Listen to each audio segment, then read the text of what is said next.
We will start our message for today, which is love your neighbor. So last week we took like a quick break from Romans and we did our Thanksgiving message about gratitude for the giver. So we're not just thankful for the gifts and the healing that God has to give to us, but we actually want to meet him, the giver of those gifts, the healer of those healings.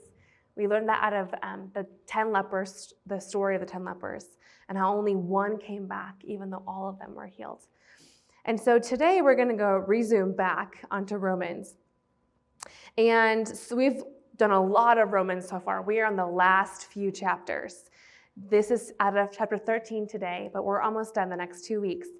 But everything we've talked about in Romans has been about this: what it looks like to be made right with God.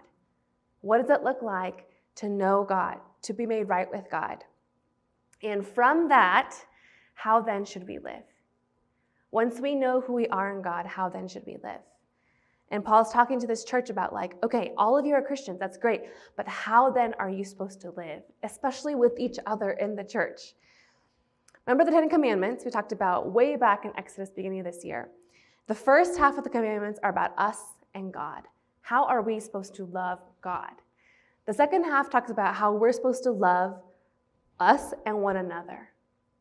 God actually he cares so much about how we act with one another that in the 10 Commandments, he gives half of them to him and half of them to us. Half of them of this is what it looks like to really love one another. So this is why Paul talks about in our passage today out of Romans 13, verse 9, it says this. He's talking about the concept of what does it mean to love one another? It says, all of these commandments, the second half, they're summed up in one phrase. This is the only phrase you need to know. Love your neighbor as yourself. We all know this, right? When you look at this phrase, love your neighbor as yourself, there's two questions that come to mind. The first question is this: what does it mean to love? Right? Love your neighbor. Okay, I know that. But love, what does it mean to really love? What does it mean to really love others? We can define that in lots of different ways, but what does it mean to love? And the second question is this: who is my neighbor? Because if that person's my neighbor, or that person's my neighbor, that changes the way I love that person. If I say that I'm a Christian, if I tell people on Sundays I go to church, but if I don't love my neighbor in my everyday life, then I'm a hypocrite. Do you get what I'm saying? That's how important it is. You know, nowadays in the church, a lot of people don't like the church. A lot of people walk away from church. Why? Because they say Christians are hypocritical. Because we say all these things, but we don't actually love one another. And part of that is true. We're not always good at that. But today, we want to talk about that. What does it look like to love your neighbor, to love the person next to you? Because what you say and what you do really matters as a Christian. There's a really famous quote by St. Francis of Assisi. He says this: preach the gospel at all times, and when necessary, use words. We often think, preaching the gospel, that's the pastor's job. Preaching the gospel, that's what my parents do. They evangelize, they share the gospel. But that's not what I'm supposed to do. But actually, it's talking about you don't have to use words to preach the gospel. How you live, that shows the gospel. When you show kindness, when you show mercy. What did you do this week? In this last week? Think about it. What did you do that showed love to somebody? Or maybe, what did you do that didn't show love to somebody? See, Christianity is two sides to one coin. We first must be Christian. Who you are, your identity inside needs to change. That's part of it. But if we say we're changed, but nothing on the outside looks like that, then something's not right. It's two sides to the same coin. One side is that we are Christian. We are changed. Everything in our hearts is new. But the other side of that coin is that if that's true, then how we live, how we speak to our family, to the people closest to you, that needs to be a Christian also. It's not just doing, because doing without the heart isn't good, but it's those things combined. So let's look at that first question. What does it mean to love? When I say the word love, what comes to mind? What comes to mind? Is it like Valentine's Day cards? Is it like a boyfriend or a girlfriend? Like, what comes to mind when you picture love? The clearest picture of love is a God-man dying on a cross. That's the clearest picture. A God that didn't just create us, but he made us to become one of us, to die for us. But there's another really famous chapter that most of us probably know in the New Testament talks about love. 1 Corinthians 13, let's go there. What does it say in verse 4? It says, read this out loud together. Ready? Begin. Love is patient. Wait. Let's do it again. Real loud. Okay? 1, 2, 3. Love is patient and kind. Love is not jealous or boastful or proud or rude. It does not demand its own way. It is not irritable, and it keeps no record of being wronged. That's just part of that chapter, but we're going to go into this one part today. Paul describes love as first being what? What's the first thing? Love is patient. Isn't that the weirdest way to show love? Like, we think love is active, like we do something, and that's true, that comes later. But love is first in who you are, being patient, actually not doing anything. Another word for patient is long-suffering. It's like when you see someone and they drive you crazy and you just want to like go off on them, love is patient. It's long-suffering. It's 참는 거야. Okay, it's like you hold it in and like, okay, that is not what I need to do right now. Love is patient. Love is not lashing out on other people when they deserve it sometimes. Love is patient. And love is kind. So it's both. It's us holding back at times and us doing at times. Love is kind. What does it mean to be kind? Are you kind? If someone's kind to you and you're kind back, that's kindness too. But when someone's not kind to you and you're kind, which kindness is more powerful? The kind when they don't deserve to be like shown kindness, but you do. But here's the thing. I think God knows that it's easier for us to understand what something is not. And so we see in this passage that there's 7 verbs, 7 things that love is not, because that's easier for us to understand sometimes. So love is patient, love is kind, but there's 7 things that we see that love is not. Okay, what's the first thing that love is not? Love is not jealous. Isn't that interesting? Love is not jealous. Think about the last time you were jealous of somebody, okay? No one's gonna admit it probably, right? But when were you last really jealous? Maybe you were jealous of someone else's like gifts or someone else's looks or someone else got praise or whatever it was, jealous. What does jealousy mean? It's internal. Usually I can't always tell if someone's jealous. But the thing is, when you're jealous on the inside, it begins to show where? On the outside eventually. That jealousy begins to show. My brother and I, as kids, we were really close in age. We were like night and day. Most of you guys know this, okay? He's coming at Christmas, so you'll see him again. But now we're a lot better. But we were so different. And in our family, we grew up with like, my grandma was like super like traditional Korean, like the son is like the most important person in the whole world. And of course, Kim is like the most common Korean name, but like we have to pass on that name somehow. And so, she grew up in like the Korean War like generation, right? So my grandpa was the only son. She had 3 sons. So like in her mind, she's like, I succeeded, okay? My role succeeded. But of those 3 sons, there was only 1 son that was born. That was my brother. And so, like, he was like the most important person. And I remember as a kid, I hated that. I hated that because I was the older one. I was responsible. I took care of him. That kid didn't know what he was doing. Like, I did everything for him. But who got the recognition? My brother. So that like really drove a huge like rift in our relationship. And I was jealous. That's what I was. I was jealous. As a little kid, I was jealous. And that was internal, right? But it began to show externally through all the things that I would say, the way I would treat him. Like there was like, when I'm looking back, I'm like, man, I was so mean. I was a really mean sister because I was jealous. Was that his fault? No. It's not his fault he was born a boy in our family where like boys are important and all we have are girls. Like, that's not his fault. But because of my jealousy, I like was so mean to him, and that created this really awful dynamic. And you know how long it took for us to like work through that? Many, many years. It wasn't until we were in our 20s that really worked through. Like, we had some big blowouts when we were 20 years old. We're like, dude, we're freaking adults, and here we are dealing with issues from when we were like a kid. But that's how bad it was. And I'm sure some of you are like, that's how it is in my family too. You know, like you're thinking of all those things. But that jealousy, that's not love. That's actually love of yourself first, which I had that too and didn't realize that.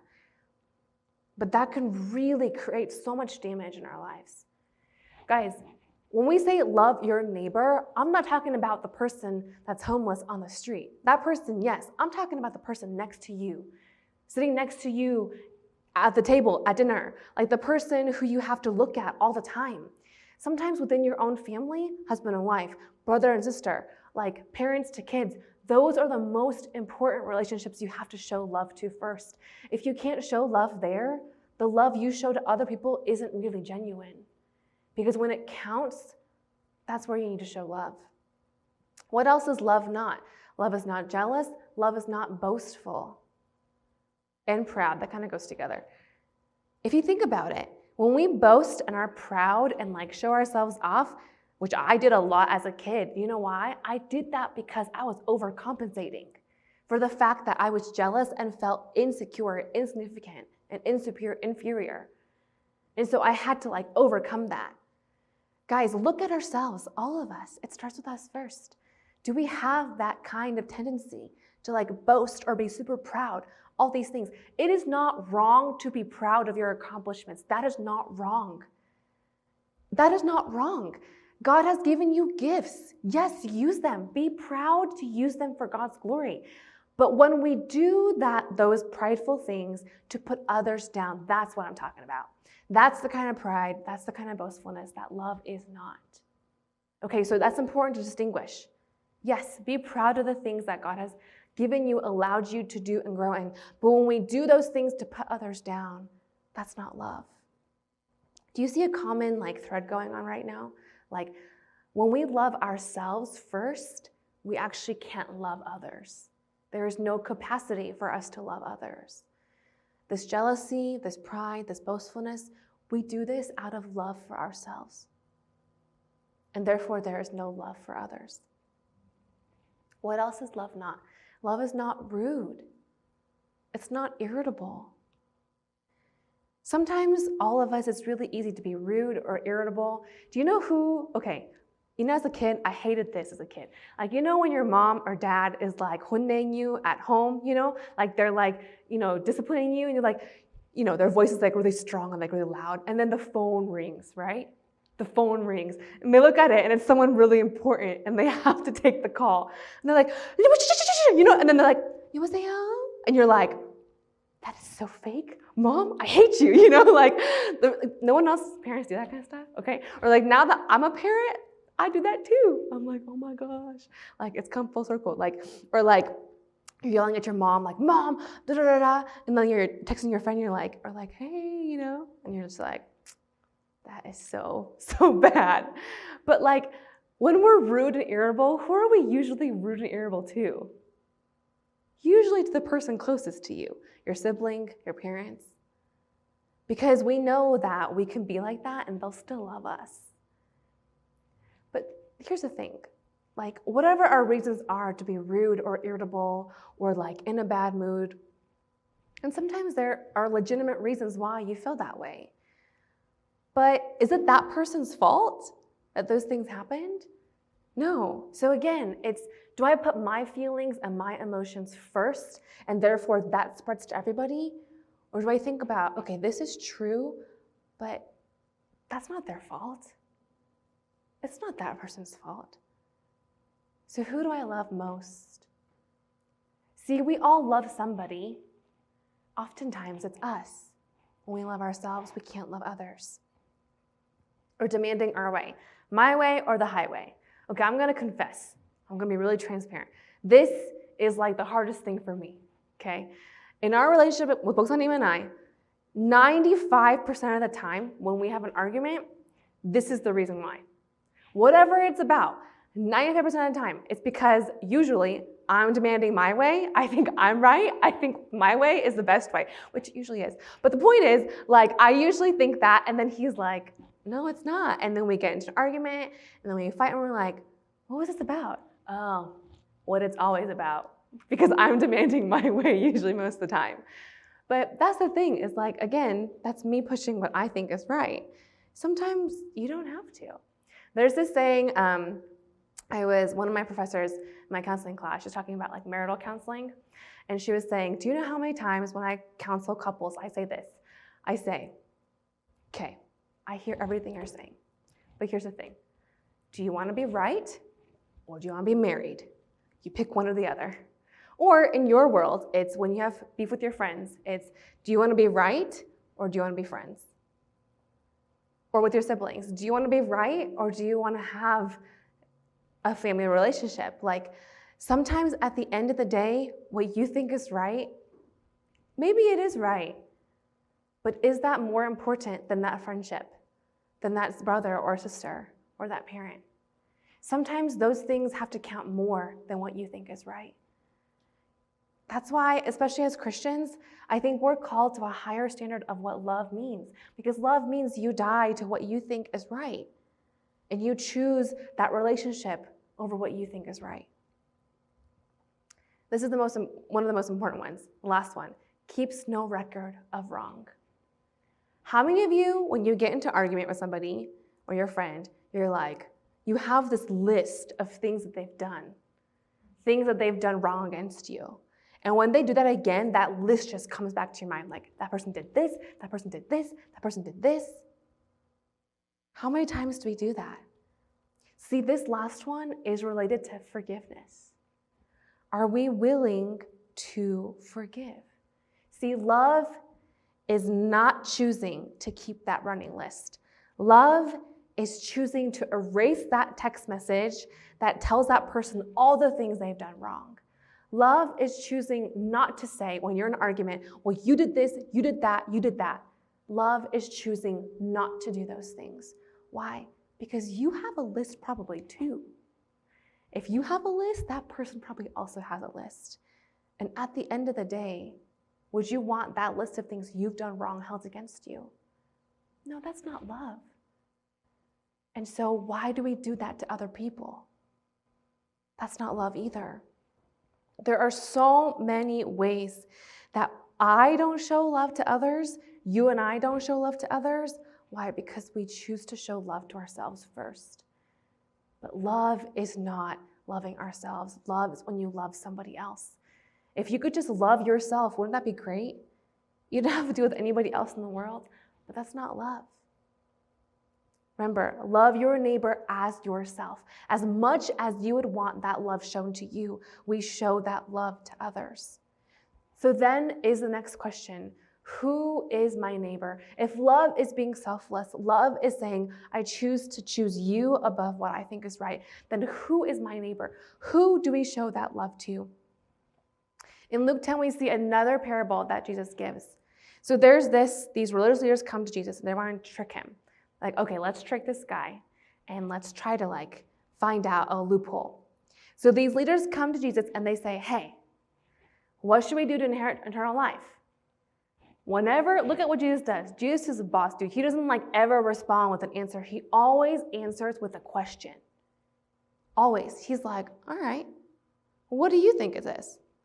And they say, okay, love God with all your heart, soul, mind, and strength. Love your neighbors. And he's like, good job. Good, that's the answer. Now go and do it. So in that, it's implied, okay, Jesus is like, you know the answer, but you aren't doing it. So go do it. That's what he's doing. And so we see in this verse, Luke 10:29, it says this. Oh no, go back to the next passage. Is there another verse before it? There we go. Okay, so the man, he wanted to justify himself. He's kind of feeling defensive, right? Because Jesus is like, you're right, go and do what you said. And he's starting to be like, oh, shoot. He's like, okay, he's defensive. He's like, all right, then who is my neighbor? Jesus, who's my neighbor? Does he ever tell us the right answer? No. Jesus always says either a question or a story. And so here begins the story. Okay. Can I have a volunteer? A male volunteer? Okay, thanks. Jack. All right, come up. Oh, wait. Yes, that's fine. Okay, Jack, come up. All right. So Jack's right here. I don't know how that's going to work on the camera, okay? But here's Jack, okay? I need 4 more men. 4 more. Come up. Okay, all right. So here, you're right here. Okay. All right, 4 more. 4, come up. Okay, you stand right here. 1, you're the one that's going to beat him up. Okay, next person. I need the next person. Brendan, okay. Then I need Christian, and then I need, Simon, do you want to come up? Okay. Christian, I need you to come up too. Okay, so Jack walking along. Okay, one day there was a man. He was going about his business. He was just walking along, okay, walking along. And then along comes this guy in this red sweater, and he just beats him up, okay? So I need your best, like, beat him up, okay? Not for real, though, okay? Okay, can you get a little closer to him? Okay, thanks. Okay, so he beats him up so much that, like, this guy is left dead on the side of the road, okay? Dead on the side of the road. Okay, there goes that thief. What a hooligan, okay? All right. So then walks this man in a black sweater, and he is like a pastor. Okay, Brendan, come up. So Brendan is a pastor. He's walking past. He like dead, almost dead, okay? And he walks by, and he sees him. He makes eye contact. And Jack's like, oh my God, I'm dying. Please help me. And what does Brendan do? He walks away. He just walks away, makes eye contact, walks away. It's over. Okay. Now, Christian, I need you to come up. All right, so then we see another guy. This time, this guy is like a businessman, okay? And so he's walking past, and he's really busy going to his meeting. He has lots of money, and he makes eye contact with this man who's dying on the side of the road, and what does he do? He walks away. Doesn't do anything. Meanwhile, this guy is dying. And then we have this guy, okay, right here. And he is like, he would never be friends with this guy in real life. Like they're not, like they don't get along. But he walks by, he sees this man, and what does he do? He heals him, he helps him to get up, he helps him get better. He pays for his medical expenses because Jack, this guy has no insurance. So like he has a bunch of medical bills. And this guy pays for all of his medical expenses. Okay? Now, Jesus asked the man, who acted as the neighbor?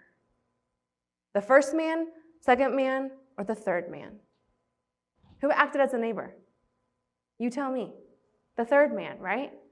Okay, thank you guys. Everyone? Okay, that was my spontaneous thing. Okay.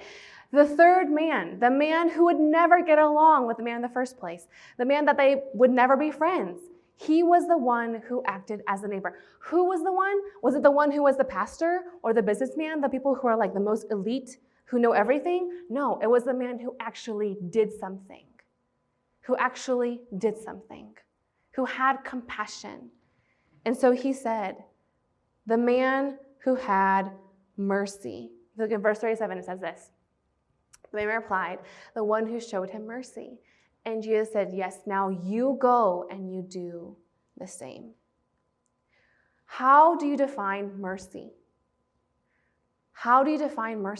Mercy is compassion or forgiveness shown to someone who's an offender or someone in distress.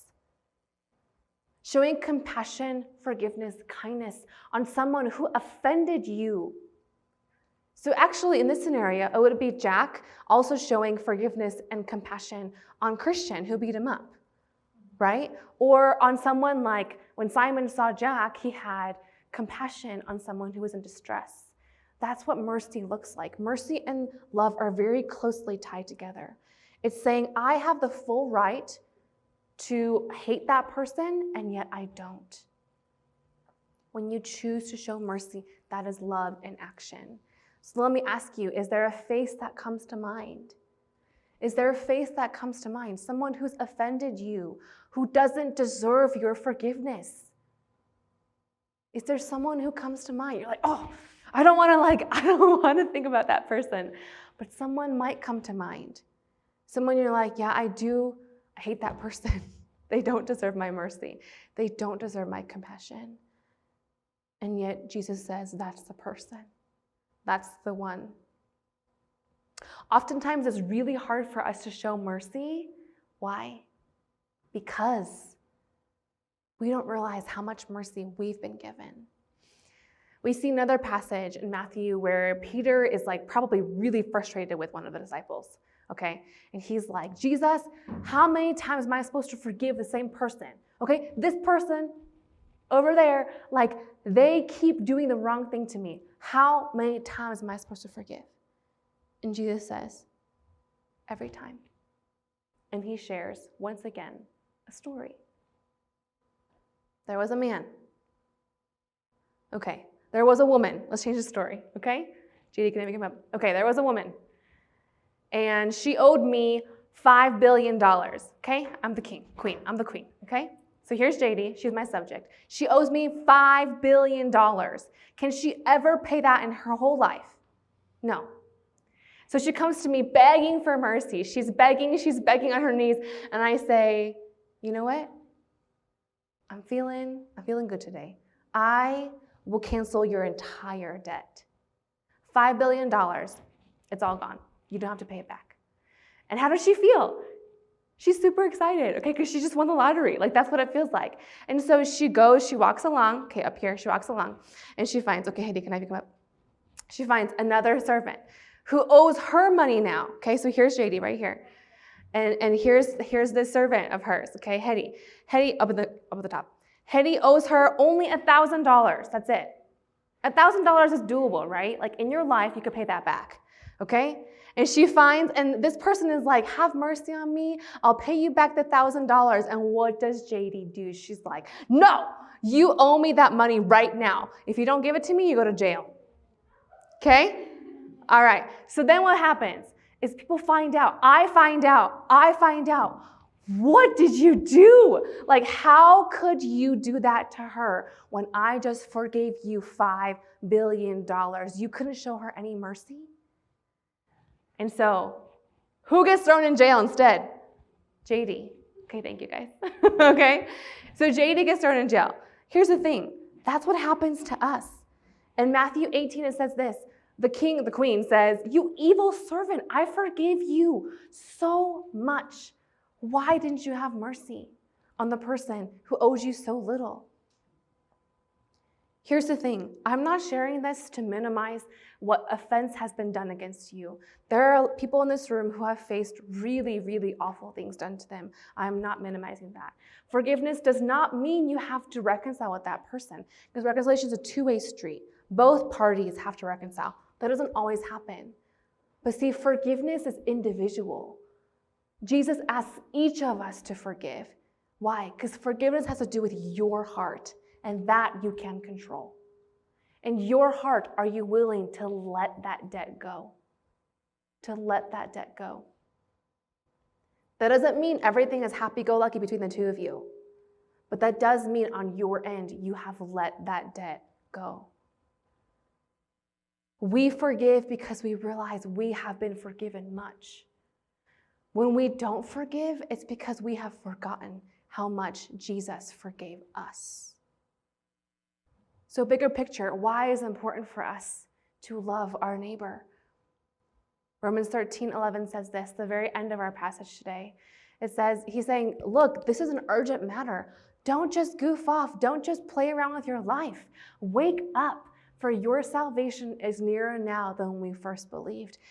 Paul is saying, guys, love your neighbor is a matter of you living out what it means to be saved. He's like, don't just goof off, don't fool around. Like, wake up and live sober lives. Love one another. Do the hard work of forgiving your neighbor. Do those things. Why? Because the day of your salvation is coming. He's saying, we live on this earth. We're building either two kingdoms, God's kingdom or our own kingdom. That's all we're doing. With our money, with our time, with our lives, with our words, with our relationships, everything we do, we are either building God's kingdom or our own kingdom. But at the end of the day, the only kingdom that will stand is God's. That's it. And so what are we doing? The currency of God's kingdom is love. Love one another. When we choose not to love one another, we're just building our own castles on sand, out of sand. That's what we're doing. But those things will never stay. They'll never last. The currency of God's kingdom is love and mercy and kindness and patience and forgiveness. So I have a couple of questions to ask you as we apply this to ourselves. Question number 1, what can you practically do to love your neighbor? Love the person next to you. Look at the person next to you. Look at the person that lives in the same house as you, okay? How can you love that person? How can you show love, patience, kindness, mercy, forgiveness, especially when they don't deserve it? Pick one person in your brain. Pick one person and say, this week, God, help me to love that person. You know what's going to happen? When you pray those prayers, God will allow certain situations to happen where he will test you and say, hey, remember you said you're going to love this person? All right, here's the situation. Are you going to do it or not? Okay? And sometimes you will fail, and that's okay. But the point is, do you choose to say, at the end of the day, I want to build God's kingdom and not mine? Second question, what can we practically do as a church to love our neighbor? This last week, our EM leadership talked about this, and we have decided for this holiday season to partner with a local organization. Most of you guys know Denver Rescue Mission. They're a really amazing organization that does a lot of really important work here, but especially because of COVID, there's so many families that have so much need right now in our own community. Okay, in our own community. So although we cannot go and visit, they used to call it adopt a family, where you would adopt a family and like as a church or a group, you would pay for like their needs, their gifts, those kinds of things. We can't do that right now because we can't go meet people. However, they've created these things called these housewarming boxes. And so boxes full of like hygiene, household products, all these things that we can give. Because guys, I know things like toothpaste, toothbrush doesn't seem like a big deal, but some families struggle with those basic needs. And how can we show love to someone if their basic needs aren't being met? And so as a church, both KM and EM, we have decided the goal of supporting 3 families through our church. And so 3 families, all of the supplies for that, including things like diapers. You know, guys, I mean, as a mom, kids go through so many diapers, but there are some kids who don't have enough diapers that moms don't change their diapers. Guys, that's not okay in our community for that to be happening. And so all of these supplies we want to give, about 3 families cost about $500. It's not a lot, but that's what we're aiming for. And so next week, we're going to take a special offering from EM and from KM, and through your offering, all of that will go towards this project that we're going to be doing. And we've also done some of the shopping because it's Black Friday and we got a lot of good deals. And so we did some of the shopping already. But what you can do is to give the best you can, even if it's small. And also things like packing, unloading. There's a lot of physical work that can be done as well. And then also dropping off those boxes, okay? And so those are ways that we can be a part, a very tiny part of helping 3 families in our community, practically, showing them God's love. Can I have the praise team come up? So please, think about this for this next week, how you can help, how you can support. As a church, let's be the hands and feet. Let's do something practically that will help families in our community who are in need. And even if it's something small, even within your own life, think about that one person you can show love to, show forgiveness to. This is what it looks like to be a Christian. Can we all stand? As we sing this song, it's talking about we're a broken vessel. And yet the thing is, when you have a broken vessel, nowadays we just turn on the light bulb, right? But back in the day, they had these jars. And that's where they would put like fire or light would come out of these jars. When that jar is broken, it's broken, right? But when it's broken, more light actually comes through. In the same way, us and our broken lives, even as we become more broken and more like Jesus, what shines through? The light of Christ shines through more in our hearts. And so as we sing this song, let's just declare that to God. God, all these pieces that are broken in my life, I give it to you. Your mercy made me whole, so help me to love others in that same way. Let's all sing this song together. All these pieces. All these pieces, broken and scattered, in mercy gathered, mended and whole. Empty-handed, but not forsaken, I've been set free. I've been set free. Sing Amazing Grace. Amazing grace, how sweet the sound that saved a wretch like me.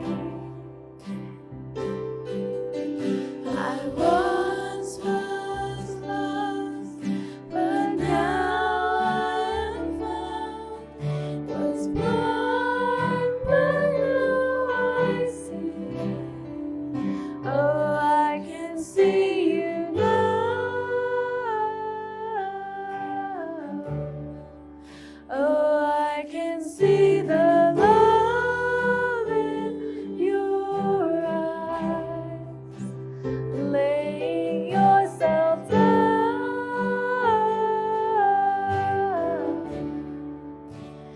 raising up the broken to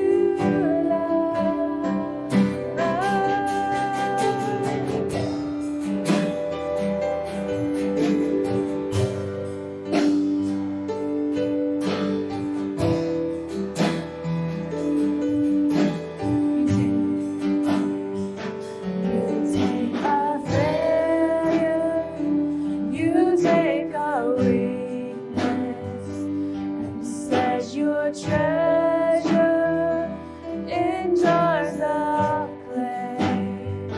So take this whole, Lord, I'll be your vessel, the world to see your love in me.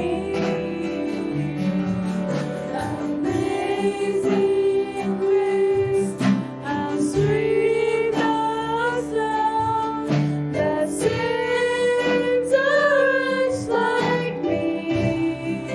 I once was lost. I once was lost, but now I am found. Was blind, but now I see. Oh, I can see you now.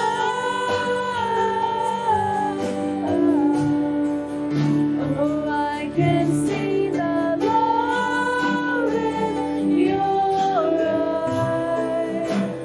Laying yourself down, raising up the broken to life.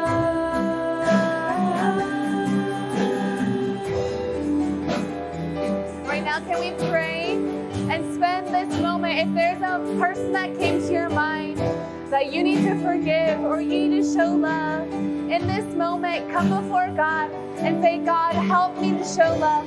Help me to show mercy. Show me how much I've been forgiven so I can forgive. Let's pray right now together.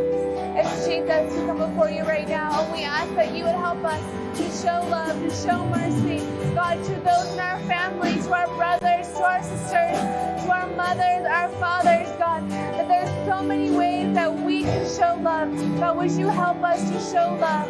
God, help us to show love to one another, Father. Help us. Help us to forgive. Help us to have mercy. Help us to show kindness. Help us, Father, to show love and kindness to one another, God. God, would you do your work in our lives, Jesus?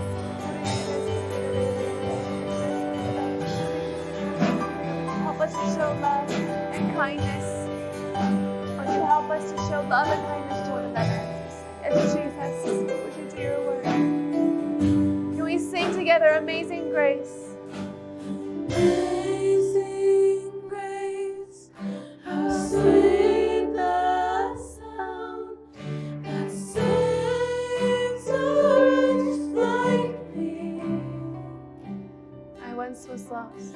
I once was lost, and now I am found.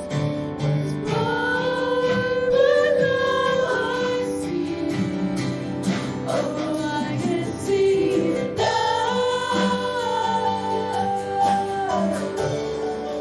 Oh, I can see the love in your eyes.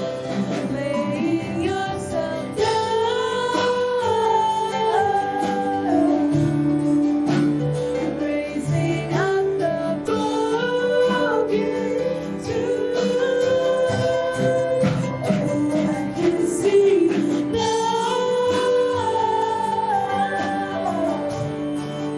Oh, I can see the love in your eyes.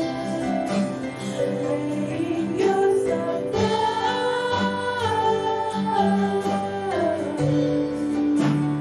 raising up the broken to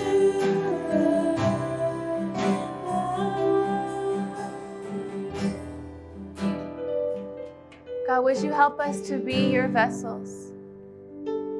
That as we are broken, in our humility, as we come before you to show mercy and forgiveness to those around us, that God, your light would shine. That God, you would show us the upside downness of your kingdom. That when we humble ourselves, even though that doesn't feel good at first, when we do that, there is greater joy, greater power, greater strength that comes from being humble, from being meek, from choosing to forgive and to show love and to show kindness. God, would you help us to do that? Would you show us just how much we've been forgiven, that we can show others kindness and mercy? God, we thank you that you first loved us, and out of that we can show love to others. We pray all of these things in your Son's precious name. Amen.